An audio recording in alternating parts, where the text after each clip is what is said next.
एक $20 का बुरीटो पूरे अमेरिका में खर्च उठा पाने की क्षमता को लेकर चर्चा का विषय बन गया है।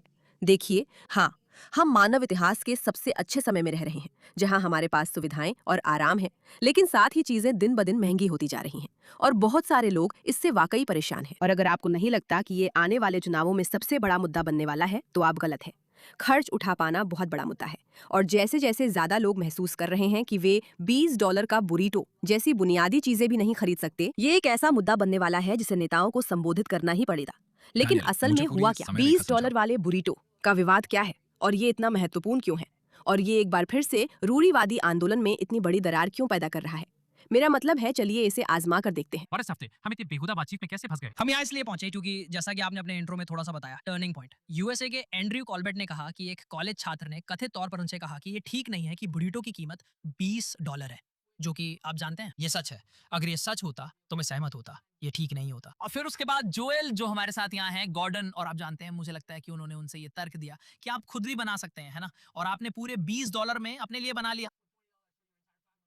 आपने कितने बताए थे? 6। 6 बच्चे, हाँ, कोई भी कर सकता है ना? तुम जानते हो, मुझे लगता है लोगों को थोड़ा शांत रहना चाहिए, थोड़ा रिलैक्स करना चाहिए। ठीक है, तो असल में बातचीत की शुरुआत इसलिए हुई क्योंकि एंड्रयू कुलवेट बात कर रहे थे कि अमेरिका में रहना कितना महंगा हो गया है और $20 के बरीटो की कीमत बहुत ज्यादा है। और फिर जोएल बेरी, जो जेरी बी बोरिंग शो के प्रोड्यूसर हैं, ने जवाब दिया कि देखो, $20 में मैंने अपने पूरे परिवार को खाना खिला दिया। हमने बस घर पर खाना बनाया। तुम्हें हमेशा बाहर जाने की जरूरत नहीं है। चीजें महंगी जरूर होती जा रही हैं, लेकिन तुम घर पर भी सामान्य कीमत में खाना खा सकते हो। और यही सवाल बहुत से लोग सोच रहे हैं, क्या ये सच में सही है? इन बातों पर थोड़ा ध्यान दो। उपराष्ट्रपति का मार्किस को सिर्फ राय में सहमति के कारण मोटा कहना वाकई में बहुत अजीब है। शायद दोनों को साथ में एक बरीटो खाना चाहिए।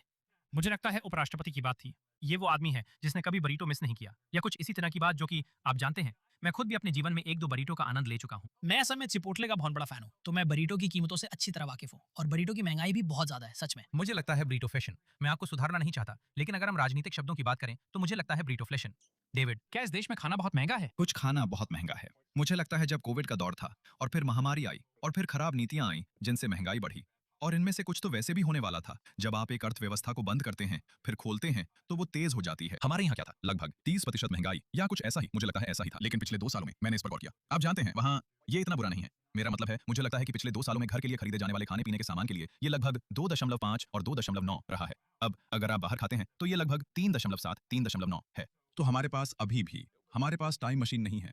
हम पीछे जाकर जो बाइडेन की नीतियां नहीं बदल सकते। महंगाई बस वापस पहले जैसी नहीं होने वाली। लेकिन मुझे लगता है कि हमें ये समझना चाहिए कि ये उतनी बुरी नहीं है, मेरी राय में, जितना लोग मानते हैं। आप जानते हैं, लोग इसे महसूस करते हैं, लेकिन मुझे लगता है कि वे इसे थोड़ी देरी से महसूस कर रहे हैं। वे ज्यादातर मामलों में महामारी के दौरान जो हुआ उसके देरी से पड़ने वाले प्रभावों को महसूस कर रहे हैं।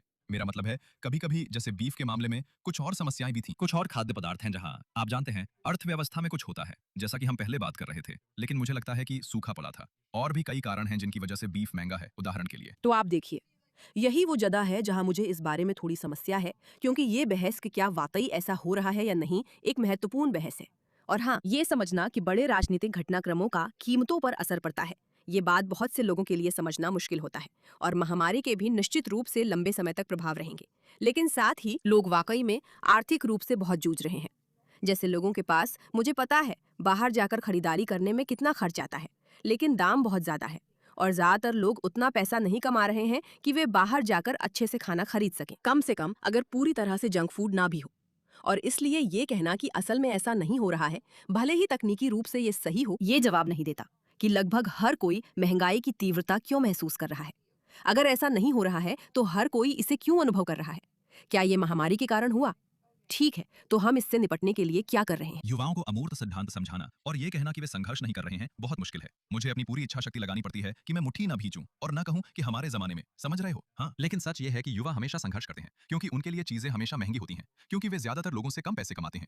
लेकिन मैं बस इतना कहना चाहता हूं कि मैंने एक सर्वे देखा जिसमें जेन जी बाहर खाने के लिए बूमर्स से ज्यादा जाती है, जबकि बूमर्स के पास उनसे कहीं ज्यादा पैसे हैं। क्योंकि अब हमारे पास उबर ईट्स उपलब्ध है और हाँ, वो अब ये चीजें जो सारी पहले नई उपलब्ध तकनीकें नहीं हैं। थी। हाँ, सही। लेकिन इससे इसमें काफी खर्चा बढ़ जाता है। जब मेरे बच्चे ऐसा करते हैं तो मैं गुस्से से पागल हो जाता हूँ। जैसे इससे खाने पर 10, 15, $20 और जुड़ जाते हैं। और ये एक दिलचस्प बात है।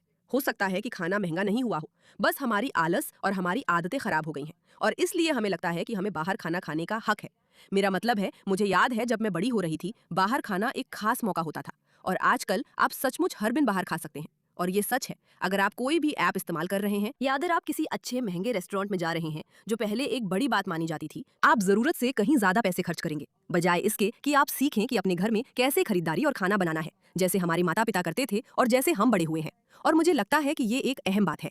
इसका बहुत कुछ इस बात से लेना देना है कि लोग पहले से कम पैसे वाले हैं, लेकिन अब उन्हें अमीर लोगों से ज्यादा सामना होता है, तो उन्हें लगता है कि वे जितने गरीब हैं उतने नहीं होने चाहिए, खासकर युवा लोग। युवाओं के पास कभी पैसे नहीं होते थे। ज्यादातर लोग जो कॉलेज जाते थे वे कॉलेज में काम भी करते थे, है ना, जब तक कि वे अमीर घरों से ना आते हों। युवा लोगों के पास अमीर होना जरूरी नहीं है, क्योंकि वे पूरा दिन स्कूल में रहते हैं, वे पूरा दिन पढ़ाई कर रहे होते हैं, और अगर किस्मत अच्छी हो तो उन्हें अपने माता पिता से कुछ पैसे मिल जाते हैं, या फिर वे कहीं बारिस्ता या कार वॉश में काम कर रहे होते हैं। यही तो युवा लोग किया करते थे। लेकिन सोशल मीडिया और उन लोगों के संपर्क में आने से जो बहुत ज्यादा पैसे कमा रहे हैं, और ये सामान्य हो गया है कि बड़े लोगों के पास ज्यादा पैसे होते हैं, क्योंकि उन्होंने वो पैसे कमाए हैं, और जिस जीवन शैली की युवा लोग अब आदत डाल चुके हैं और जिसमें वे सहज हो गए हैं, इससे समझ आता है कि लोग इससे परेशान हैं। लेकिन ये ज्यादा इस बात का सवाल है कि क्या ये हददारी की मानसिकता है या सच में यही हो रहा है। महंगाई का एक बड़ा कारण कोविड को माना जाता है। मैं हमेशा सुधारना पसंद करता हूं और कहता हूं कि कोविड ने हमारी किसी भी समस्या को पैदा नहीं किया। कोविड पर सरकार की प्रतिक्रिया ने हमारी सारी समस्याएं पैदा की। लेकिन निश्चित रूप से आप जानते हैं, हमने इस शो में कहा है और मैं मानता हूं कि कोविड पर सरकार की प्रतिक्रिया हमारे समय की सबसे महत्वपूर्ण राजनीतिक घटना है। ये 9/11 से भी बड़ी है। इसका असर हमारी पूरी जिंदगी पर रहेगा। ये सरकार की सबसे बड़ी ज्यादतियों में से एक है, शायद दुनिया के इतिहास में, क्योंकि हर कोई इस पागलपन में शामिल हो गया था। मेरा मतलब है, कुछ जगहों पर तो हालात और भी बुरे थे। चीन में तो आपको सचमुच घर में बंद कर दिया जाता था। मुझे लगता है ये भी बहुत दिलचस्प है, क्योंकि आज के समय में हम हर चीज का तुरंत जवाब पाने के इतने आदी हो गए हैं और न्यूज साइकिल भी बहुत तेजी से चलती है। ऐसे में ये भूल जाना आसान है कि सिर्फ 5 साल पहले हमने एक समाज, एक जनता के रूप में इतना अविश्वसनीय रूप से दर्दनाक अनुभव किया था, और इसका लंबे समय तक असर रहता है, खासकर आज के दौर में जब हम लंबे समय के परिणामों के बारे में सोचते ही नहीं हैं। ये ऐसा है कि आप सोचते हैं, क्या आपका क्या मतलब है, ये तो अभी हो रहा है। नहीं नहीं नहीं, चीजों का लंबे समय तक असर रहता है। अगर आप एक बच्चे हैं और आपको कोई सदमा पहुंचा है, तो इसका असर आपके बड़े होने पर भी पड़ेगा। चीजें ऐसे काम करती हैं कि जो कुछ भी अतीत में होता है उसका भविष्य पर असर पड़ता है। लेकिन हम ऐसे दौर में जी रहे हैं जहां हम सिर्फ अभी के बारे में सोचते हैं और ये बात भूल जाते हैं। ये एक बेहद बड़ा, दुनिया भर में भारी उथल-पुथल मचाने वाली घटना है। उस पीढ़ी के लिए जिसके बारे में हम ज्यादातर बात कर रहे हैं, यानी जेन ज़ी, आप कह सकते हैं कि उन्हें उबर ईट्स का इस्तेमाल नहीं करना चाहिए। और निश्चित रूप से हम कह सकते हैं कि हमारे समय में औसत आय के अनुपात में खाना ज्यादा महंगा था और हमारे पास कम विकल्प थे, और वो भी खराब विकल्प। जब हम बच्चे थे तब खाना सचमुच कम स्वादिष्ट था। हालांकि कभी कभी हमें उसकी याद आती है। हमारे पास बहुत कम विकल्प थे और हमें से ज्यादातर लोग बड़े हुए, खासकर जब हम वयस्कता में कदम रखते हैं और अपने माता पिता की समृद्धि से स्वाभाविक रूप से एक कदम नीचे आकर अपनी हैसियत की वास्तविकता का सामना करते हैं। आप जानते हैं, हम में से बहुतों ने अपने 20वें दशक में बहुत ही साधारण खाना खाया, इससे पहले कि हमने अपनी जिंदगी में स्थिरता पाई और आगे बढ़े। और फिर भी इन बच्चों ने उबर ईट्स का इस्तेमाल इसलिए शुरू नहीं किया क्योंकि ये सुविधाजनक है। उन्होंने उबर ईट्स का इस्तेमाल इसलिए शुरू किया क्योंकि उनकी सरकार ने उन्हें बताया था कि आप खाने के लिए अपने घर से बाहर नहीं जा सकते। और इसलिए यहाँ तक कि इसमें भी हम कोविड के समय के गहरे और स्थायी प्रभाव महसूस करते हैं। ये कहना आसान है कि वे बहुत ज्यादा खर्च करते हैं, कि वे बहुत अलग थलग हो गए हैं, कि वे सोशल मीडिया की सर्वव्यापकता के कारण बहुत ज्यादा व्यक्तिवादी हो गए हैं, जब तक आप यह याद नहीं करते कि हमने सचमुच उन्हें कंप्यूटर और फोन तक सीमित कर दिया था, खासकर कुछ मामलों में डेमोक्रेट समर्थक शहरों में 2 या उससे ज्यादा सालों तक, क्योंकि यही सत्ता है। वापसी पर आपका स्वागत है। सही, तो उम्मीदों का सवाल इसमें बहुत बड़ा हिस्सा है। हाँ, बड़े बड़े घटनाक्रम हुए जिनका असर पड़ा, और हमें सभी को समझना होगा कि इसके परिणाम होते हैं। युवा पीढ़ी को कोविड के मामले में जो हुआ और जो संघर्ष होते हैं उनके परिणामों का अनुभव करना पड़ेगा। सोशल मीडिया का जो असर होता है कि हमने छोटे बच्चों के लिए कभी भी और जैसे भी तकनीक तक पहुंच को सामान्य बना दिया है, क्योंकि हम वयस्क खुद इसके आदी हैं और हमें समझ नहीं आता कि क्या करें। इन सभी चीजों के परिणाम होंगे, और इन परिणामों का एक हिस्सा ये है कि बच्चों की खुद से अपेक्षाएं और बढ़ जाएंगी और वे अधिक असंतुष्ट रहेंगे। मेरा मतलब है, हम सब जानते हैं कि दुखी रहने का सबसे बड़ा कारण है खुद की तुलना दूसरों से करना।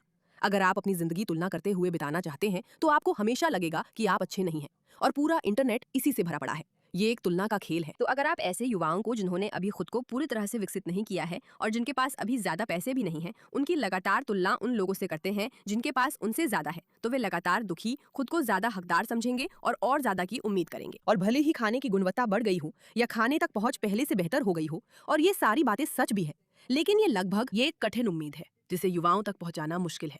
और मुझे लगता है कि हम एक बड़ी उम्र वाली पीढ़ी के रूप में, भले ही मुझे नहीं पता कि मुझे सच में बड़ा माना जाता है या नहीं, लेकिन हमारे कुछ हिस्सों को ये समझना और स्वीकार करना होगा कि हर काम के परिणाम होते हैं। और हम सिर्फ इस बात से नाराज नहीं हो सकते कि जेन ज़ी उस जिंदगी की शिकायत कर रहे हैं जो उन्हें चांदी की थाली में परोसी गई है, या जिसे सुनहरी बेड़ियां भी कहा जाता है, बल्कि समझें कि वे इससे जूझ रहे हैं और ये पता करें कि हम एक समाज के रूप में इसे सुधारने के लिए क्या कर सकते हैं। सुश्री माता पर ध्यान देने के लिए धन्यवाद।